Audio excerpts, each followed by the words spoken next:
Welcome to back my channel friends. मेरा नाम है आदिल और आप देख रहे हैं एचवीसी टेक्निकल फॉल्ट। आज के इस वीडियो में बात करेंगे दो टॉपिक के बारे में, और जो कि ये दोनों टॉपिक हमारे लिए बहुत ही ज़्यादा इम्पोर्टेंट भी है और आपका जानना भी ज़रूरी है। और जो लोग स्पेशली जॉब से रिलेटेड यानी कि वीडियो सर्च कर रहे हैं, तो उनमें से अगर ये वीडियो देख रहे हैं मेरी, तो ये वीडियो लाजमी एंड तक के देखिएगा, क्योंकि आज हम बात करने वाले हैं एचवीएसी टेक्नीशियन की स्किल्स के बारे में। और साथ ही साथ आप लोगों को फिर बताऊंगा कि एचवीएसी टेक्नीशियन की जो ड्यूटीज़ रिस्पॉन्सिबिलिटीज़ होती हैं उसमें क्या क्या चीज़ें शामिल होती हैं, और अगर कोई चीज़ न्यू अपडेट हुई है उसमें या चेंजेस हुई है तो वो कौन सी है, और अगर नहीं हुई तो बेसिक रिस्पॉन्सिबिलिटीज़ क्या क्या होती हैं। तो आज सारी चीज़ें हम इस वीडियो में डिस्कस करने वाले हैं। वीडियो को अंत तक के लाजिम देखिएगा, जुड़े रहिएगा, और ताकि आप लोगों को सीखने का मौका भी मिल सके। और एंड द वीडियो में आप लोगों से कुछ क्वेश्चंस भी पूछूंगा, जिसमें अगर आप लोग आंसर देना चाहें तो दे सकते हैं। तो फ्रेंड्स, बात करेंगे स्किल्स। बेसिक क्या चीज़ होती है स्किल्स? अगर मान लो आप किसी इंटरव्यू में जाते हो और अगर आपसे वो पूछ लेता है कि tell me like 4 skills about yourself, तो आपने क्या जवाब देना है? ये सारी चीज़ आप लोगों को बताऊंगा, साथ ही साथ आप लोगों को बताऊंगा। और ये आप लोगों को पता भी होना चाहिए कि एचवीएसी टेक्नीशियन की जो रिस्पॉन्सिबिलिटीज़ हैं वो क्या क्या हैं। तो चलते हैं कंप्यूटर की स्क्रीन पे और एक एक करके सारी चीज़ों को रीड करते हैं और आप लोगों को सारी चीज़ें मैं एक्सप्लेन करूंगा।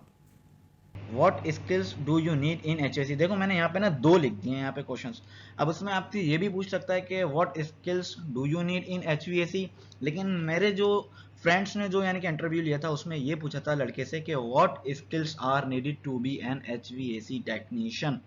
तो आपसे अगर इन दोनों में से कोई सा भी सवाल पूछ ले तो देखो पहले मैं आपकी उसकी ट्रांसलेशन कर देता हूँ। What skills are needed to be an H technician मतलब कि टेक्नीशियन को जो है एक अच्छा टेक्नीशियन जो होता है उसको बनने के लिए यानी कि जो है उसको क्या क्या स्किल्स आनी चाहिए।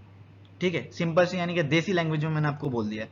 मुझे मुश्किल हो रही थी बोलनी, लेकिन मैंने बोल दिया कि आप मेरे भाई लोग सब समझ जाओ। तो देखो उसमें आपको क्या क्या स्किल्स आनी चाहिए। प्रॉब्लम सॉल्विंग एबिलिटीज, प्रॉब्लम्स को सॉल्व करने की एबिलिटी होनी चाहिए। आपने जवाब देना है सर, प्रॉब्लम को सॉल्व करने की एबिलिटी होनी चाहिए। And HVAC technician must be able to identify a problem and fix it. एक एचवीएसी टेक्नीशियन जो है वो इतना काबिल होना चाहिए कि वो आइडेंटिफाई कर सके प्रॉब्लम को और उसको फिक्स कर सके। ठीक है, ये आपने ऐसा जवाब देना है। उसके बाद कम्युनिकेशन स्किल्स, उसकी कम्युनिकेशन स्किल्स अच्छी होनी चाहिए। ठीक है, अगर अच्छी नहीं हो, ऐसा ना हो गाली दे रहा हो कुछ कर रहा हो तो उसको तो भाई जॉब ही नहीं लगनी उसकी। ठीक है, उसको तो ऑफिस में ही नहीं घुसने को मिलेगा।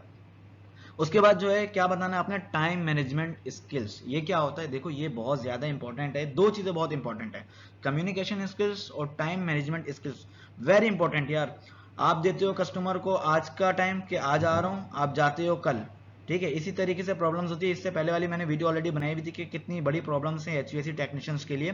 मैंने ऑलरेडी वीडियो बनाई हुई है, नहीं पता और नहीं देखी तो इसी वीडियो के एंड स्क्रीन पे मिल जाएगी, आप लोगों को पता चल जाएगा कि आजकल हो क्या रहा है। ठीक है, उसके बाद comfort working with heavy objects and machinery, यानी कि कंफर्ट तो आपको पता है ना, comfort working with heavy objects and machinery, यानी कि ऐसा ना हो कोई बड़ी मशीनरी देख ले, बड़ा एएचयू यूनिट देख ले तो उसमें घबरा जाए या कोई टेंशन हो जाए उसको। ऐसा नहीं, बिल्कुल सुकून से अच्छे से उसको पता हो कि किस तरीके से हैंडल कर सकता हूँ, बिल्कुल आराम से जो है उस पर मशीनरी पे वो काम कर सके, इतनी एबिलिटी होनी चाहिए उसके अंदर। ठीक है, अब फैमिलियरिटी विथ कंप्यूटर्स, मतलब यार कंप्यूटर्स के भी कुछ इंफॉर्मेशन जो होते हैं, मतलब चिलर की रीडिंग लेनी हो, उसमें आगे पास करना हो, एक्सेल पे हो, पावर पॉइंट हो, थोड़ी चीजें इसकी भी जो है आपको आनी चाहिए। ठीक है, तो आपने ये जवाब देना है। तो यहाँ पे जो है लिखा हुआ है व्हाट आर एचवीएसी की रिस्पॉन्सिबिलिटीज। यार एचवीएसी रिस्पॉन्सिबिलिटीज क्या है, तो देखो एचवीएसी टेक्नीशियन रिस्पॉन्सिबिलिटीज मतलब ये है कि वो टेक्नीशियन से पूछ रहा है कि एचवीएसी टेक्नीशियन की रिस्पॉन्सिबिलिटीज क्या होती हैं। तो देखो रिस्पॉन्सिबिलिटीज क्या होती है यार, इंस्टॉलिंग हो गई, मेंटेनिंग हो गई, एंड रिपेयरिंग वेंटिलेशन हो गई, and air conditioning system and equipment. यानी कि उसकी जो रिस्पॉन्सिबिलिटीज हैं वो देखना है यार। ऐसा तो नहीं है कि कहीं पे जो है कोई प्रॉब्लम हो रही हो या रिपेयरिंग की जरूरत पड़ रही हो या कहीं पे भी जो है हमें कोई भी चीज फिक्स करनी हो, वो सारी चीजें होती हैं। ठीक है, उसके बाद देखो नीचे जो है दूसरा, identifying maintenance risk on equipment. Maintenance के टाइम में जो है आपको आइडेंटिफाई करना है कि कौन सा ऐसा इक्विपमेंट है जिसमें जो है कोई रिस्क है, कुछ मतलब मोटर खराब हो सकती है या बेल्ट लूज है या कुछ और प्रॉब्लम्स हैं, तो उसमें जो है आपको आइडेंटिफाई भी करना है पड़ता है। ठीक है, ये रिस्पॉन्सिबिलिटीज होती हैं। उसके बाद diagnostic electrical and mechanical faults for HVAC system. मतलब कोई भी जैसे डॉक्टर के पास आप जाते हो ना, वो चेक करता है, डायग्नोस करता है, उसकी भी क्या होती है रिस्पॉन्सिबिलिटीज, आपने बता दिया यार मुझे खांसी है या बुखार है, फीवर है, कुछ भी है, तो वो चेक करता है। इसी तरीके से आपकी भी ऐसे रिस्पॉन्सिबिलिटीज होती हैं, आपने बताना है उसको कि सर हमारी जो है यानी कि रिस्पॉन्सिबिलिटीज है, उसमें ये भी आता है कि डायग्नोस करना इलेक्ट्रिकल या mechanical fault in HVAC system, ठीक है। उसके बाद और एक और मेजर और जो बहुत ही ज़्यादा इंपॉर्टेंट हमारी रिस्पॉन्सिबिलिटी आती है एचवीएसी टेक्नीशियन की, वो आपने ये बताना है कि cleaning, adjusting and repairing systems and performing warranty service, ठीक है, ये बताना है। अब चलते हैं नेक्स्ट क्वेश्चन पे। वीडियो को एंड तक के लाजिम देखना यार, वीडियो बहुत ज़्यादा हेल्पफुल होने वाली है आप लोगों के लिए।